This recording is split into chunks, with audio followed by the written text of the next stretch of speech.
अस्सलामुअलैकुम everyone, welcome back to my channel. उम्मीद है कि आप लोग सब बिल्कुल ठीक होंगे। आज मैं आप लोगों के साथ शेयर करने वाली हूँ टॉप 10 मिस्टेक्स जो कि पैट लवर्स अक्सर करते हैं और उनको इन चीज़ों का अंदाज़ा नहीं होता और आगे चल के उनको इसका बहुत ज़्यादा नुकसान उठाना पड़ता है। ये वो मिस्टेक्स हैं जो आप किटन बाय करने से पहले से लेकर और किटन रखने तक के लिए करते हैं। अगर आप शुरू में ही इन कॉमन मिस्टेक्स को रोक लेंगे तो आगे जाकर आप लोगों को ज़्यादा नुकसान नहीं उठाना पड़ेगा। अगर आप लोग भी नुकसान से बचना चाहते हैं और चाहते हैं कि आपका किटन या कैट जो है वो हेल्दी रहे और उसको कोई भी प्रॉब्लम फेस वगैरह ना करनी पड़े इन फ्यूचर, तो वीडियो को एंड तक देखिएगा ताकि आप लोग को सारी बातें समझ में आए और आइंदा आप लोग अगर किटन या कैट रखने का सोच रहे हैं तो आप ये सारी मिस्टेक्स ना करें। तो चले चलते हैं वीडियो की तरफ।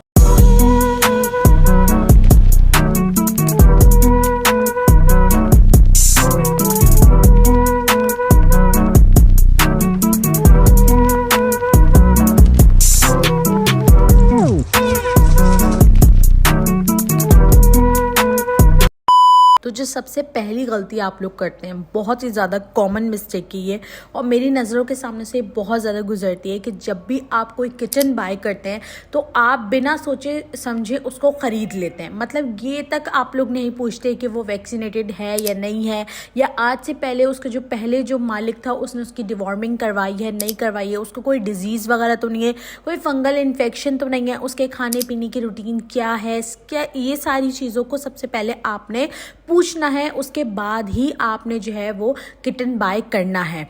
और किटन बाय करते वक्त आपने अगर उसने वैक्सीनेशन करवाई हुई है तो आप उससे कार्ड भी ज़रूर लें, क्योंकि वैक्सीनेशन जब आप करवाते हैं तो कार्ड उसके साथ आपको मिलता है। अगर है उनके पास तो आप वो कार्ड ज़रूर लें और उस किटन को ख़रीदने से पहले उसके बारे में सारी डिटेल्स आप लोग जो कॉमन डिटेल्स होती हैं, जो क्वेश्चंस होते हैं, वो आप पहले से ही उनसे पूछ लें ताकि अगली दफ़ा जब आप डॉक्टर के पास जो है अपने किटन को डिवॉर्म करवाने या वैक्सीनेट करवाने दोबारा से, तो आप उनको वो सारी चीज़ें बता सकें। सेकेंड पॉइंट है ट्रेनिंग।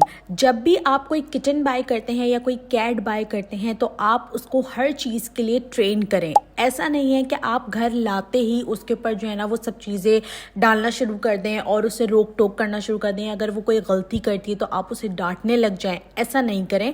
आप उससे आहिस्ता आहिस्ता करके जो है वो ट्रेन करें। अगर आप लोग जानना चाहते हैं कि किचन को या कैट को किस तरीके से ट्रेन किया जाता है तो उसके ऊपर मैंने प्रॉपर एक वीडियो बनाई हुई है ताकि आपकी कैट और किचन दोनों का एक शेड्यूल हो, उनकी लिटर टाइमिंग आपको पता हो, उनके खाने पीने का आपको पता हो, उनके वेट का आपको पता हो और उनकी कंडीशंस का, यानी कि इंटरनली और क्या कहते हैं एक्सटर्नली सब कंडीशंस का आपको अच्छे से पता हो। और बहुत सारे लोग मुझसे ये भी सवाल करते हैं कि हम अपने किचन या कैट को नाम के लिए किस तरीके से ट्रेन कर सकते हैं, तो वो भी मैंने उस वीडियो में बताया है कि नाम के लिए अगर आप अपनी किचन या कैट को ट्रेन करना चाहते हैं या फूड के लिए या लिटर के लिए या और दूसरी दीगर चीज़ों के लिए, तो आप किस तरीके से ट्रेन कर सकते हैं। अब बात करते हैं थर्ड पॉइंट की। तो थर्ड पॉइंट है फॉलो द रूल। इसके अंदर आपने अपने किचन या कैट की लाइफ में एक रूल बना के रखना है और आपने उन रूल्स को डेली बेसिस के ऊपर फॉलो करना है कि आपने उन्हें कितने टाइम खाना देना है, कितना खाना देना है, उनका वेट कितना है, उनका चेकअप कब करवाना है, या उनको डिवॉर्मिंग कब करवानी है, या उनकी लास्ट वैक्सीनेशन वगैरह कब हुई थी, उनको कोई फंगल इन्फेक्शन थी हो गया। आपने इन सब चीज़ों को चेक करना है। दूसरा, उनकी क्या कहते हैं ग्रूमिंग वगैरह आपने डेली बेसिस के ऊपर करनी है। मंथ में उनको 2 दफ़ा आपने नहलाना है। तो इन सब चीज़ों को भी आपने ख्याल रखना है। अब इसके बाद करते हैं फोर्थ पॉइंट की। तो फोर्थ पॉइंट है गिव टू मैनी ट्रीट्स। काफ़ी सारे लोगों के अंदर मैंने ये चीज़ देखी है और लोग मुझसे मैसेजेस करके भी ये चीज़ पूछते हैं कि हम अपनी कैट को जो है वो ट्रीट्स वगैरह देते थे, तो हम जो है वो डेली बेसिस के ऊपर उनको ट्रीट्स देते हैं, जेली देते हैं। तो आप लोगों ने ट्रीट्स और जेली की अपनी कैट या किटन को डेली बेसिस के ऊपर आदत नहीं डलवानी है, क्योंकि आगे चल के इसका बहुत ज़्यादा नुकसान होगा। उनको लिवर की प्रॉब्लम भी हो सकती है। आपने उनकी डाइट को एकदम मेंटेन रखना है, उनको प्रोटीन ज़्यादा प्रोवाइड करना है, ना कि फ्लेवर्ड वाले जो फूड होते हैं वो प्रोवाइड करने हैं जिसके अंदर फ्लेवर हो और जस्ट वो ही वो खाना पसंद करें, ना कि चिकन या होममेड डाइट वगैरह। अब फिफ्थ पॉइंट है एक्सरसाइज। अब इसमें आकर बहुत सारे लोग कंफ्यूज हो जाते हैं कि हम अपनी कैट को किस तरह की एक्सरसाइज करवा सकते हैं। तो उसमें आप ये कर सकते हैं कि आप डेली बेसिस के अंदर अपनी कैट की एक टाइमिंग बनाएं जब आप उसको 5 से 10 मिनट के लिए उसके साथ खेलें, उसको स्पेसिफिकली टाइम दें, उसके जो भी टॉयज़ वगैरह जो भी परचेज़ करें, जो भी वो जिनके साथ वो खेलना पसंद करता है, आप भी उसके अंदर इन्वॉल्व हो और उसके साथ खेलें, वरना उसके अंदर लेजीनेस आ जाएगी और वो हर वक्त जो है वो सिर्फ लेटना पसंद करेगा, वो खेलना पसंद नहीं करेगा। अमूमन ऐसा होता है कि कुछ घरों में जो है वो सिर्फ एक सिंगल कैट होती है या सिंगल किटन होता है, तो वो लोग जो है बस मतलब अकेले जो है ना वो बोर हो रहे होते हैं, उनके पास खेलने के लिए कोई और दूसरी कैट या किटन नहीं होती।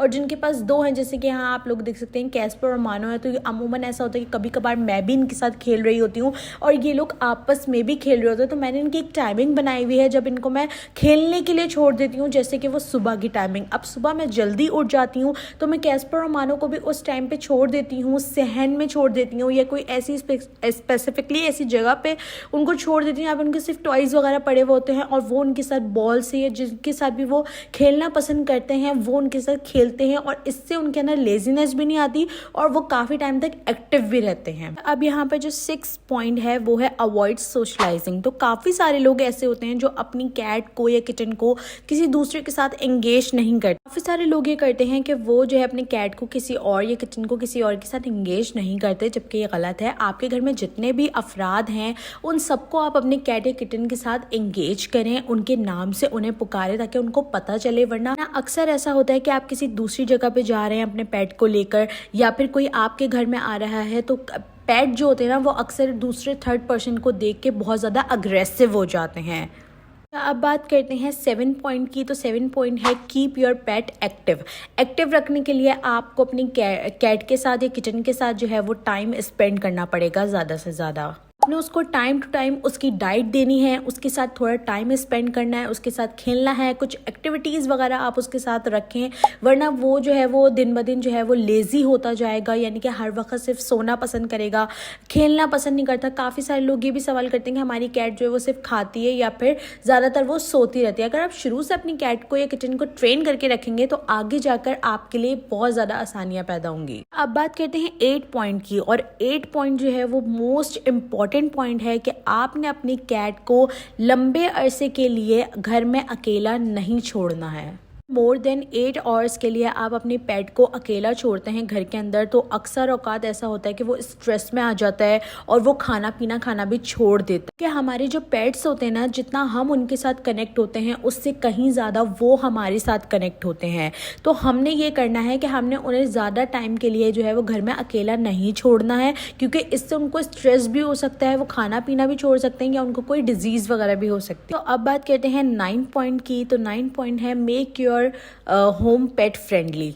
अगर आपके घर में एक पेट है, आपने एक पेट रखा हुआ है, तो घर के अंदर जितने भी अफराद हैं आप उन सबको बताएं कि जो भी आप रूल रेगुलेशन फॉलो करते हैं वो भी इसी तरीके से करें। ऐसा ना हो कि आप एक टाइम उसे खाना दे चुके हैं और फिर कोई और आकर उसके सामने दोबारा खाना रख दे, तो इस तरीके की चीज़ें बिल्कुल ना करेगा। अपने इन्वायरमेंट को बहुत अच्छा रखेगा।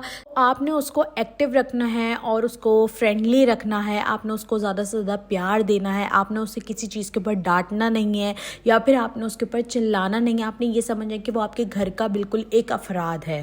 इससे आपको ये फ़ायदा होगा कि आपका पेट जो है वो आपके साथ फ्रेंडली भी रहेगा और आपकी बात भी मानेगा। बात करते हैं 10 पॉइंट की। तो 10 पॉइंट है पनिशिंग योर पेट। बहुत सारे लोग ये गलती करते हैं कि अगर आपकी कैट से कोई गलती हो जाती है या फिर जो है वो अक्सर ऐसा होता है कि घर में आपने कोई चीज़ निकाल के रखी हुई होती है अपने खाने के लिए और कैट्स जो है वो अचानक से उसमें से, जैसे चिकन रखी हुई है तो उसमें से वो बोटी उठा के ले जाती है या कोई भी ऐसी चीज़ रखी हुई होती है जिसमें वो मुंह मार देती है, तो बहुत सारे लोग ये होता है कि वो गुस्सा हो जाते हैं या उसको जो है वो डांटने लग जाते हैं या फिर जो है उसे कोई पनिश कर देते हैं। अक्सर औकात ये भी होता है कि कुछ लोग जो है वो अपने पेट को मारने भी लग जाते हैं, जो कि बहुत ज़्यादा गलत है।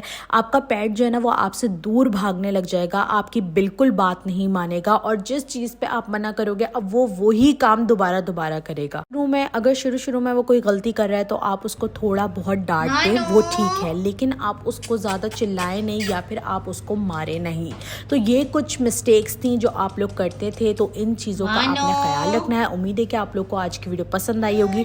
अगर पसंद आई हो तो लाइक शेयर सब्सक्राइब ज़रूर करिएगा। आप लोग सब्सक्राइब नहीं करते, ऐसे ही चले जाते हैं। सब्सक्राइब ज़रूर करिएगा। मिलते हैं नेक्स्ट वीडियो के अंदर। अल्लाह हाफ़िज़।